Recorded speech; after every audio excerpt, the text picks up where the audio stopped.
Hi, everyone, and welcome back to Salesforce with Megan. Today, we have a special guest here, Juan, who is also the co-moderator for the Salesforce Professionals Discord channel. So if you haven't watched that video yet and you would like to join a community of other Salesforce professionals, click this video up here to check out more. So for today, we're going to keep this interview broad, and Juan is going to share his thoughts, experiences, and also tips for those either starting their journey or in it now. So Juan, I would love to just start off the interview, kick it off with you introducing yourself and telling us a little bit about how you got it started in Salesforce. Sounds good. What's up, everybody? So my name is Juan. I'm from Central Texas in San Antonio. I've been in Salesforce for about a year. Started my first position about a month and a half ago. Was certified last November. Before that, I spent most of my life in the construction industry. Odd jobs from the time I was, maybe 13 or 14. Started working for a custom home builder through high school. Went to college, got a business degree with a concentration in construction management. Graduated, became a field engineer for a large GC here locally in Texas. Then I became an estimator for even larger GC. So I've worked on projects anywhere from 10 million to $500 million. And I came from the heavy civil industry. So big dirt, big concrete, right? Anything that's got a road, a bridge, highways, did a couple waterways. Those were actually some of my favorite projects. I love the industry, love the people I work with, but it was time for a change. Once the pandemic hit, I worked from home for about a year and a half, and I went back to the office. I got 2 young kids and a wife at home. My daughter was 2 when the pandemic started. So by the time I went back to the office, about half her life I'd been at home. But it's a whole different world when you get to work from home, right? Like I said, I'm in San Antonio, so my drive home every day was about an hour and a half sitting in traffic.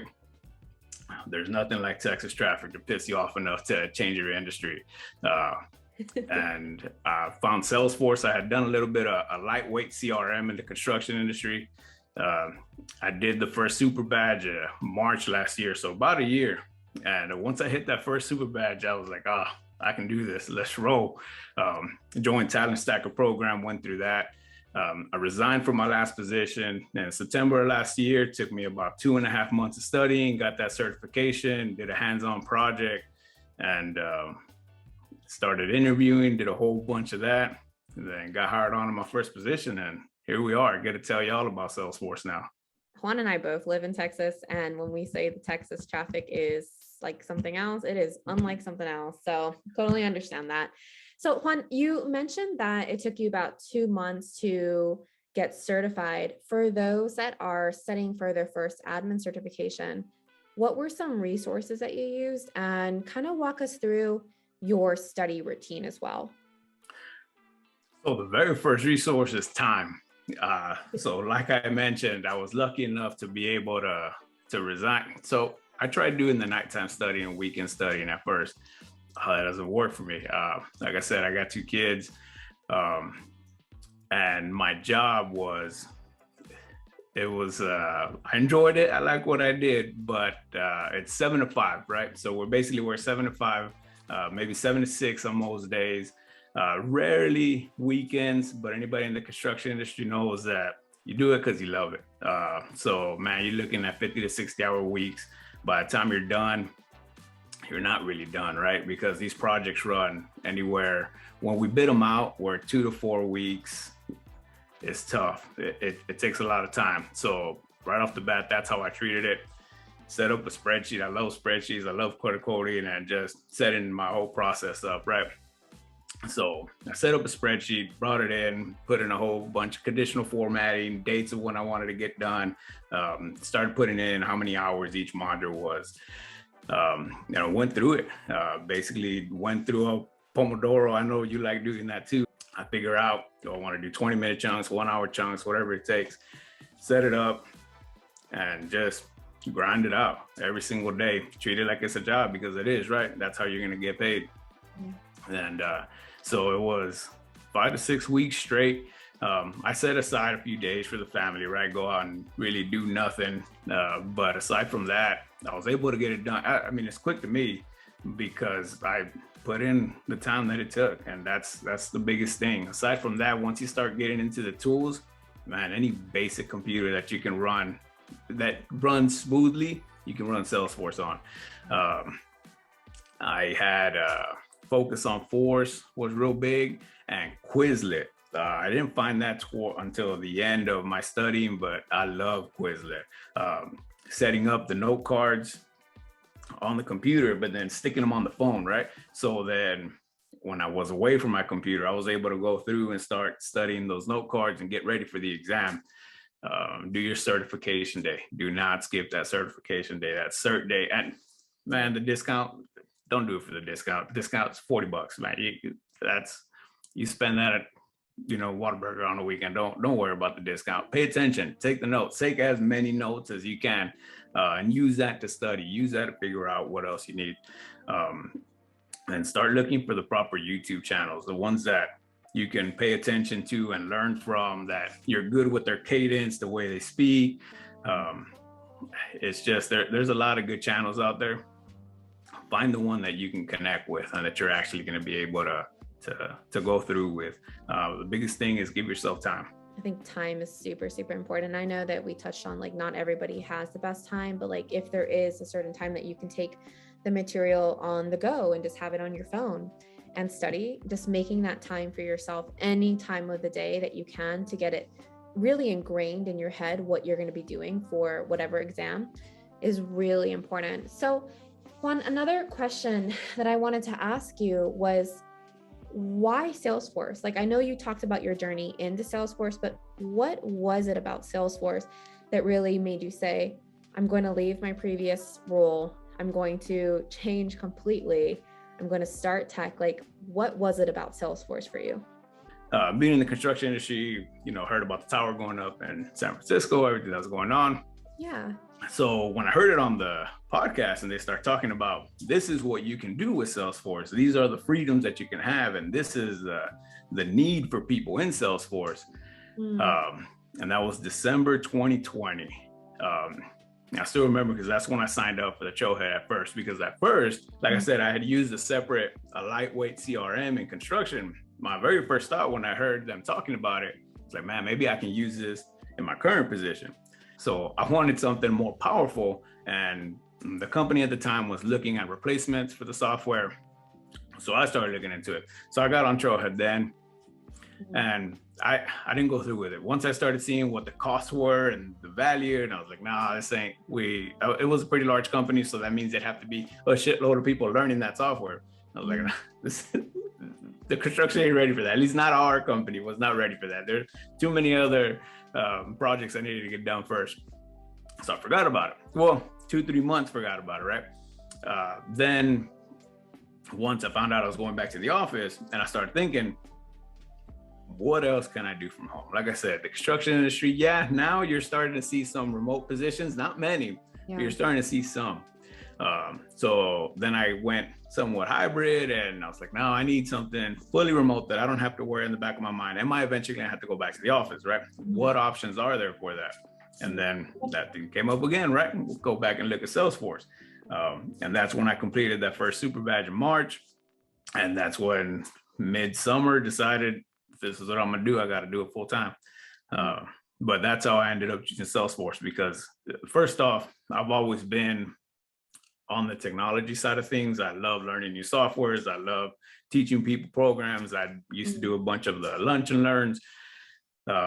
There's a software I've started a user group for here in San Antonio. I co-founded that, and it's the 38th one in the world. I love doing all that kind of stuff. All the podcasts I used to listen to, half of them have somewhat to do with construction technology or some sort of advancement or cybersecurity. So I've always been into that. So it also helps, right? If you hate technology, if you don't even like having a smartphone with you, then Salesforce probably ain't for you. But if you even somewhat enjoy it, you want to learn it, then there's probably something here for you.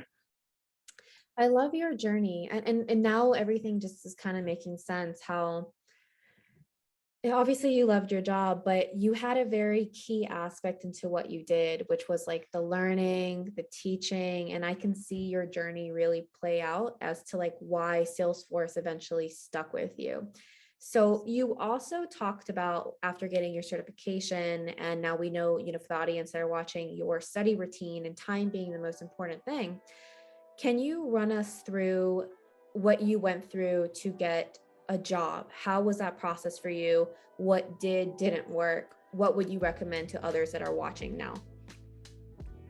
Man, that's a million dollar question, ain't it? So what I personally did, as soon as I got that certification, I started looking through the job postings on LinkedIn, on Indeed, on Dice, went through all of them, updated the resume. And in Talent Stacker, we were able to sign on to a group project, get some hands-on experience. Yeah. But since it was during the holidays, I got my certification, man, I think right after Thanksgiving, and then Christmas break was coming up. So our project didn't end up starting until the end of December. So those 2-3 weeks in between, so that I wasn't sitting around waiting for it to start, started applying, started trying to get interviews and get things going. So at first, you just start cranking them out, right? You start filling out application after application and just submitting as many as you can, cranking out cover letters, doing everything you think you're supposed to do, right? Customize everything, tweak your resume, tweak this, tweak that, get as many, it's a numbers game. Eventually somebody somewhere is going to see it. That doesn't work. That doesn't really give you results. Then you start just getting generic rejection email after generic rejection email. Sometimes it's the same exact wording for companies in different industries within minutes of each other. But until you know what they're looking for, it doesn't matter if it's a human rejecting you or the ATS, the rejections come. As quickly as you can submit those resumes, within a week or two, you're gonna hear those rejections back. So it wasn't until I started getting some of the hands-on experience that I was able to start tweaking the resume. And on this side of things, it makes sense, right? It makes sense that your resume ain't gonna look the way it should unless you know what you're talking about, unless you know what you're putting down and what those, maybe not so much keywords, but what those skills are that they want to see that you're actually going to be putting to use. So once I started getting that hands-on experience, started getting a little more feedback. And then it gets to the point to where, man, I think in 1 3-week span, I did 17 interviews. That's exhausting. It's a lot of prep work, a lot of time to put into it. But at the end of the day, the best way that I found to interview was having conversations. The position I've got now, I got through LinkedIn just on a random Saturday morning as I was getting breakfast ready for the kids. I shouldn't have my phone with me, right? I shouldn't be looking through LinkedIn, but it is what it is. Browsing through, and I see somebody posting that they were looking for people in a real niche, people watching, in the CPQ, right? It's a real niche aspect of it. And I was like, well, CPQ, I was an estimator. I know money, I know how to estimate, I know all that. So I messaged her. It so happened that the company is in the industry that I used to be in. It's somewhat adjacent to construction. I never submitted an application. The resume went in just for the recruiting agency. And that's where the interview started from. So then I was like, well, maybe this is the way to go, right? This is what we're supposed to be doing. And then I started following a bunch of other, not so much recruiters, but I guess they call themselves more career coaches. And that's what they recommend. And that would have been nice to know a month before. So that's why everybody watching now, go find those people to follow and see what their tips and tricks are.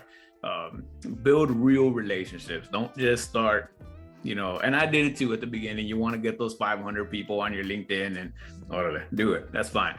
But then that's going to clog up the people that you really want to hear from, right? The people that are actually going to give you the advice that are going to help you get hired, that's going to help you build those real relationships that might not get you a job now, but a year from now, 5 years from now, you're going to be able to fall back on that, right? This company that I'm working for now, I've got a relationship with them going back 12 years. I just never knew I was going to end up working for them. Yeah. I like that. So it sounds like, and I agree with you. It sounds like, yes, having the 500 underneath your LinkedIn, I think it is important, but have it be specifically within your industry, talk to those people. But I think there's a strategic way to networking, and it doesn't need to be always reaching out to recruiters, because you should be doing that. You never know. But at the end of the day, I think it's just about like talking and strategically building those relationships over time. So I wanted to ask you, you said that you went through 17 interviews, and I know you probably went through more as well. I remember going through my like 15 plus interviews, and it was exhausting, and it was very deceptional getting that no. I remember almost thinking of giving up one time. Can you talk to us about that denial process and that feeling, and really what kept you going and saying like, okay, another deny letter, but I'm going to keep going? Like, walk us through that. Yeah, those suck. But it's going to come, right? You expect that. It's like when you're looking for something, right? It's always in the last place you look, because that's the last place you look. But those rejection letters, it gets to the point to where you just start letting them roll off your back, and it doesn't matter. Mm-hmm. But then you start finding, once you start doing the correct process on how to find them, you start applying to companies you really like, and you start making connection with the people, and then it starts stinging again. Right. Then it starts like, oh man, that was, but the key is you just gotta, oh man, it sucks to say it, but you just gotta keep grinding it out. You just keep going. Let's keep doing it. Let's keep trying it. If nothing else, what's the worst that's gonna happen? You got to put in the time to study. You got to put in the time to interview. You got to put in the time to do bad interviews, right? I bombed a couple of them, but you know what? I learned a bunch from it. So give yourself time, back to time. Always give yourself time. It's going to happen. You're going to fail. It's going to suck. Do it again. All right. Learn from it and do it again. Yeah. And I think the keep grinding, keep going, I think that implies for everything, whether you're studying, whether you're trying to find a community that fits you, whether you're trying to find a resource that fits you, whether you're applying for a job. It's a process. Like, there's a reason that you transition. So you have to, of course, like you said, remember that why. But when times get hard, I think it's consistency and showing up and allowing yourself that time to step away and learn from the interviews. Like, I'm a huge believer in taking the interview if you can, because it's a great experience for you to learn, not about, of course, the company, because then you can see the company and how they really are in person and find out if this is somebody you see yourself with for a long time. But it also allows you to learn more about yourself. I think interviews are really good for that. Finding out like your true, why am I in Salesforce? Where do I see myself going? The struggle areas. I also bombed quite a few. I forgot how to answer between what a master detail relationship is. So that flunked pretty bad. But I think you pointed out a really good thing. It's just keep going, keep grinding. And when the time is right, you'll get there. To the continuously grinding. One thing, to me, it's obvious, but I want to mention this. Don't continuously grind if you're doing the same thing over and over. Mm-hmm. You got to learn, adapt, and change, right? If you're banging your head against a wall the first 5 times, figure it out, try something else, move farther down. Maybe there's a door or window you can go out of. Mm-hmm. But once you're banging your head against the wall 30, 40 times and it keeps failing, adjust, shift something, do something different, look for some new information. Just because we say keep grinding, that doesn't mean do the same thing over and over and over and over and say, hey, nothing's coming of it. You've got to adapt. You've got to change. You've got to learn. You got to pick up something new. Just want to make sure that somebody doesn't message pissed off saying, yo, I've gone on 100 interviews and nothing's changed. It's like, well, what have you done different? Well, nothing. Well, shit. Come on, man. Gotta change. You gotta, when something is like grinding, there's this, and I'm going to say this just because like when you're grinding and if nothing's working, you got to change and have a mental reset of like, what can I do better? And what processes can I change? And I think that's so important. So I'm really glad that you actually mentioned that. So I would like to say thank you, Juan, for being a part of the Salesforce Professionals Discord community. It's been a pleasure having you in there. You've made such a difference to people in the community, and thank you for talking about it during this interview, because I'm a huge believer in you cannot walk this journey alone. Neither should you. So thank you for being a voice in the community and helping people throughout their transition into Salesforce as well. Second, I would like to thank you for guiding people and showing them, the truth of your journey into Salesforce, and kind of like what you experienced to help them potentially walk theirs as well. So a huge thank you. Those are the questions that I had for you today. I would like you to just say anything that you would like to the audience, and then we'll wish them an adieu. And don't worry, Juan will be back in the future. He's not escaping me. But yeah, open to you. Well, you're welcome. And first of all, thank you, right? Thank you for everything that you do. Thank you for everybody that you help out. Like I said, the Discord alone was a massive help. The content that you produce, everything, the interviews that you do, if anybody happens to stumble across this just because YouTube thought you might like it, go back and watch some of those interviews. I found those old interviews before I found the Discord and before I spoke to Megan on LinkedIn, and they were massive help, at least for me, right? And I recommend anybody, take, most of them are like 15 to 25 minutes long. You can watch one or two, go check them out. And for anybody that's watching, hey, if something I said resonates with you, take it, use it.